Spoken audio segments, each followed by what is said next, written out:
மது வணிகம் ரூபாய் 47 கோடி அதிகரித்திருக்கிறது என்பதன் மூலம் மது குடிக்காமல் இருக்க முடியாது என்ற நிலையில் இருப்பவர்களின் எண்ணிக்கை கணிசமாக அதிகரித்திருப்பதை புரிந்து கொள்ள முடிகிறது. தமிழக இளைஞர்களை நிரந்தர குடிகாரர்களாக்கியது மட்டும்தான் திராவிட மாடல் அரசின் சாதனை என பாமக தலைவர் அன்புமணி கூறியுள்ளார். மேலும் ஒருபுறம் போதையின் பாதையில் யாரும் போகக்கூடாது, தீமை என்று தெரிந்தும் அதை விலை கொடுத்து வாங்கலாமா என்று தொலைக்காட்சி விளம்பரங்களில் முதல்வர் மு.க.ஸ்டாலின் முழங்கிக் கொண்டிருக்கிறார்.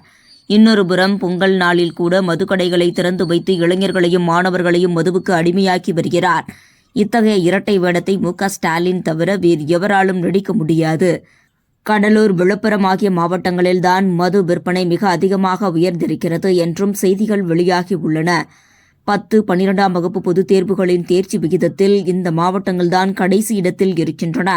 அந்த மாவட்டங்களை கல்வியில் உயர்த்துவதற்கு எந்த நடவடிக்கையையும் எடுக்காத திமுக அரசு அந்த மாவட்டங்களை மதுவில் மூழ்கடிப்பதில்தான் அதிக ஆர்வம் காட்டி வருகிறது எனவும் அன்புமணி கூறியுள்ளார்.